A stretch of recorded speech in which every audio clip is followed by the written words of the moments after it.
Hey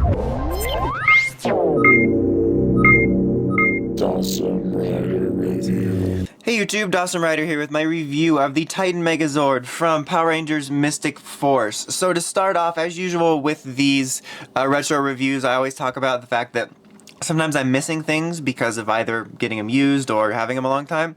In the case of this, I've had this since it came out. The only thing I'm missing is the sword, or more accurately, their weapons. Is actually something that's kind of neat about it, is they each individually have weapons, at least most of them, and they combine into the sword for the Titan Megazord, and it's also the tail in the dragon formation. I put it away because the way I have this guy displayed is I have figures in front of him, so you can't really have the sword, so I have no idea where I put it, so I apologize about that, but I believe that's the only thing I'm missing. The only other thing I want to say is this transformation is a little bit more complicated than some of the others, so if I mess up in certain places, I apologize, or it takes me a bit. So that concludes the apologies portion, and it's like the prenuptial agreement of the review. Is like, look, I'm gonna mess up. But anyway, let's go ahead and get started. So as you can see here, we have 5 Zords. They're in a humanoid fashion, pretty much, which is kind of neat, and in the show it was really neat because they actually transformed into them. It's a pretty unique Megazord overall. Also, it has an awesome name, the Titan Megazord. Like, seriously, the Disney era had the best names. Like, now we just put whatever the season name is, Megazord, on it. But it was really cool. But so you got 5 Zords here, and honestly, on their own individually, in terms of the toys, they're just kind of generic and don't really do much, especially because of the transformation. Like Mystic Sprite here, I believe it is Sprite. I feel like I want to be Pixie. Maybe that's Magic Ranger, but Mystic Sprite, Pink Rangers, is very small, as you can see. You got little details on her face there, so like the paint's not too bad on it, but like she is definitely not like a full-on functioning little robot person, because she's going to be the dragon head, as you can see. So she's got this huge backpack here. She can move her little arms, but she kind of just has to stay stationary in this position here. These Zords would have been really awesome for the Super Sentai Artisan line, like we're getting with the Ninja right now, with like Shinobi Maru and stuff. Like, I would love articulated versions of these. But yeah, they're all kind of, sometimes, in most of them at least, or one way or another, are kind of hindered individually by what they're going to do in the transformation. Mystic Mermaid here is pretty blocky. You can move her arms in and out, but that's pretty much it. Her legs will twist because of transformation, but that's because of that. But the rest of her is all pretty blocky. The head sculpt's pretty solid on her. Oh, apology number 3. There's probably dust somewhere on them because these have all kinds of nooks and crannies I couldn't get. But it's really honestly not that bad looking individually. It's just kind of, you know, doesn't do much. And then you have the Garuda here, which is a pretty cool one. You got the giant wings here, which are going to become the wings for the dragon and the Megazord. And you can splay them out if you want. Excuse me, he has a hard time standing when he has them like this, which is why you want to have him like this, but still, it's pretty neat. His head seems super small for his body, but these are all really cool designs in the show, and the individual Zords aren't like atrocious or anything, but like I said, just because of their design, they kind of have to be a certain way. Here is the Mystic Phoenix, who I think gets off the easiest. You know, that's right. No, but like in terms of, he's more normal. He's more like a normal figure. You can actually move his arms in and out. You can move him all the way around if you want. You can move his legs as well because of the transformation. You can even bend his knees. His head does not turn. It can turn a little bit, like it's like, but still, it's kind of more normal. Like, it's more of an articulated little humanoid figure. And he's kind of special in a way because this guy can also transform with the Phoenix Unizord. One of these, wow, I'm doing a good job of talking today, guys. One of these figures does come with that, but you can also take this one and combine it with Catastros, but that was only in Japan. We did not get Centaurus with Megazord here, but so he can be used for several other different things, but he is definitely the most normal figure-wise. He has a pretty decent head sculpt, and honestly is probably the best looking overall out of the core 5, as he sort of retains more of the humanoid qualities compared to the others. Mystic Minotaur really doesn't get off too bad. He's just kind of bulky, and you got stuff like this on the front for, you know, the transformation, which you really can't fault it. And you can move his arms out and stuff. And he's a decent size because he's pretty much like the base body of everything. So Yeah, that's Mystic Minotaur. Alright, so that's them individually. Now we're going to do the dragon mode first. Like I said, this is a little more complicated than some Zords, but it's actually not as complicated as I remember when I was doing prep for it, but still it's a little bit of an undertaking in some ways, compared to like other ones you just snap together, or compared to, I mean, this is like nothing compared to the Hyper Reshateo transformation. I mean, all the way up, it's like, how do you even do it? Okay, so to do this, right here at his feet, you can see those claws. You can just pull these down, and these are going to be pretty much getting ready. And he's going to just kind of hunch down now. And these are going to be the arms, obviously, these little claws, the craw. And then just sort of bend his legs down a little bit. I'm probably going to do some finagling with them and snap them here like this. And like when I'm transforming it and displaying it, the legs obviously bend, so you can actually put it in different positions a little bit, so he can either be more hunched over or sort of looking up straight a little bit. I'm gonna have him sort of looking up straight just a little bit for now, because it's a little bit easier to do. Okay, finally got him to stand there. Okay, now for mermaids, pretty easy. You can just fold her head in right like this. You don't even have to separate her for that part, but you are going to want to separate her like this, and then fold her feet out so they're facing outwards. And then right here, there are two little pegs that are going to clip right onto here, onto this guy's back, and you want to make sure that these are facing upwards and that he doesn't fall over. But like I said, we're going to adjust this a little bit later so he can actually be sitting more straight down, but that'll help balance him out a little bit. So that's the tail. Like I said, he's standing up a little straighter than he should be right now, but yeah, so that's that. So for Garuda, it's actually pretty simple. You're just gonna essentially fold out the wings completely. It's really easy to get them in like the full-on Titan wing mode. Pull this down, fold his little head in, snap that in, fold these up, and they, where are they? Here we go. They peg right into the other wings. It kind of reminds me of Tara Gordon from Kyryuger, although I guess this came first, but still reminds me of that.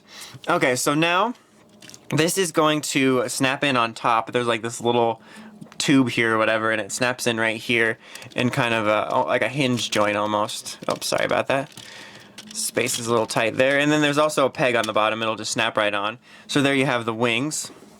Alright, now you're going to take this piece here on top, and it's just going to fold forward and just kind of rest here, and there's now going to be a little peg here at the top, which is now going to be for the dragon head. So for the dragon head, you just kind of fold this in, and it will make a dragon head like this. Hold these down. There's a little peg here. Oops, there you go. Put the dragon head in the peg. There you go. Dragon head. Boom. Alright, now, Phoenix is super easy, because all he has to do is sit on it. So you're just going to want to get him in sort of a sitting position. There's some pegs right here on the bottom, and there are little lineups right here on the back. Like I said, sorry, the space is a smidge tight here. There you go. So he's going to be kind of facing upwards here for a second while we get him on there. Okay, so we got him on there, so he's kind of facing a little bit too much upwards right now, but we can fix that. There we go, so now the dragon is actually down, and there you have the dragon mode. Ideally, he would be holding a weapon, and then in the back here, the sword just snaps in right there, so you would have more of a tail, which actually kind of worked out in my favor a little bit, because the space here is a little bit tight, so I wouldn't have been able to fit this all in frame. But this is honestly really cool. Like I said, it wasn't as complicated as I remember it being. It's still a little bit more of a complicated transformation than certain other ones, especially some of the SPD ones I've been doing before this were much simpler, but it is a lot easier than I remember, and it's just really cool. Like in the current Sentai in Ninja, we have a dragon mode, and it just isn't as cool as this. I think this just flows together a lot better. Like sometimes you can hardly even tell what pieces they are, and it just looks a lot cooler, and it really sets this Megazord apart as something unique, which was just really neat, and I always really dug this mode quite a lot. Now we are going to do the Megazord mode, and we essentially have to disassemble it in a way. I feel like we could leave some stuff on, but it's just easier in my brain to do that. So you can take Titan off, and I believe, or Phoenix, I believe the Korag could ride it if you have the Japanese version. But, alright, let's set that aside. Garuda's wings, you're going to be taking them off here. Just got to get it out of there properly. There we go. Garuda's wings, all you have to do to prep that for Megazord mode is just put this back. And then that's already ready, so you can just set those aside. And then just take Mermaid's off, and hers are also already prepped, you just make sure they're separated. Alright, now for him, he looks like he's like having a hard time here. You can just fold these up, and there's the head, so spoiler alert, so let's already do that. So, there's the head of the Megazord, so that's already done. So for this, it's going to be pretty simple, actually. So fold these out. There's going to be now a chest piece here. And now take these and fold them around, and you get hands, or Megazord hands. And then just snap them back in. They fold around, and then they sort of snap back into place to make these whole again. Alright, now for these, you're going to want to fold them back up into themselves, so that they sort of look like this, so that you can snap on the mermaid legs. So I think I'll go ahead and do that part so that we can stand them up. Alright, so then just fold these forward and you got the foot.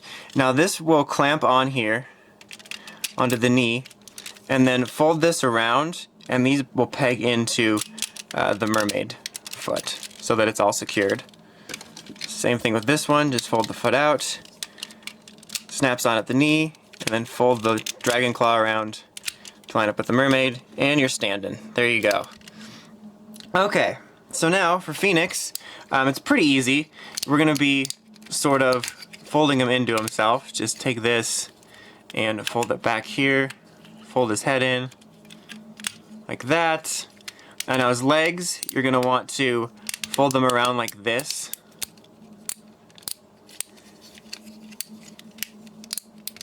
Right, there we go. Come on, there we go. Bending, so they're kind of like, so the feet, like the toes are facing towards you. It's kind of awkward looking for sure. And the dragon now is super easy. You're just going to sort of finagle him like right in between here, so it sort of completes this symbol. And there's little holds and stuff for it, but basically you can just position it until the design makes sense. And there you have the chest piece, and then you slide it in here. There you go. And the feet are going to stick out a little bit, and you can sort of adjust things, but that's just the way it's going to be. And then on the back here, just snap the wings on, and boom, there you have the Titan Megazord. And ideally, he would have an awesome sword, but unfortunately, like I said, I don't have it. But yet again, very, very cool design. If you couldn't tell, I really do dig this Megazord a lot. The wings really make it look awesome. I really dig the head sculpt on it. Like, I love the whole like magician's hat thing. It looks really cool. I think it flows together really neatly. It's just really, really neat for me. I mean, you can fold the wings down and like out of the way, which is unfortunately what I have to do when I display it. So don't do that. Because it does take up a lot of room, so you do have to fold them out and down, and you can do like that and just pull these down, and it's easier for certain displays. It does take up a little bit of space this way then, but that is a little bit easier sometimes. I guess it depends on your display area and what you're doing with it, but you can fold those up. But still, like I said, very, very cool. I dig this Megazord quite a bit. Very cool name, and it's just an overall really neat Megazord. I really dig it quite a bit. If you're a Mystic Force or Magiranger fan, I can definitely recommend checking it out. I think it's really neat for the fact that it's got 3 pretty neat modes. You got the individual modes, and then the Dragon mode, which is very unique, and then the Megazord mode. And honestly, like I said, I thought it was more complicated than it was, but after you do it, it's not really that complicated, and it's pretty fun and easy to do. So yeah, a very neat and unique Megazord I can recommend. And this was when we were using the Japanese mold, so there is very few differences between this and Magic King. There's probably some minor paint differences. There was like a premium Magic King painted one that was super shiny, but otherwise this is still completely fine, just some very minor differences. But anyway, that's about it. Until next time, make sure you check out the Crazy Podcast at WritersRangersRambles.com. And of course, don't forget to like, comment, and subscribe. Until next time, it's Awesome Writer, signing out.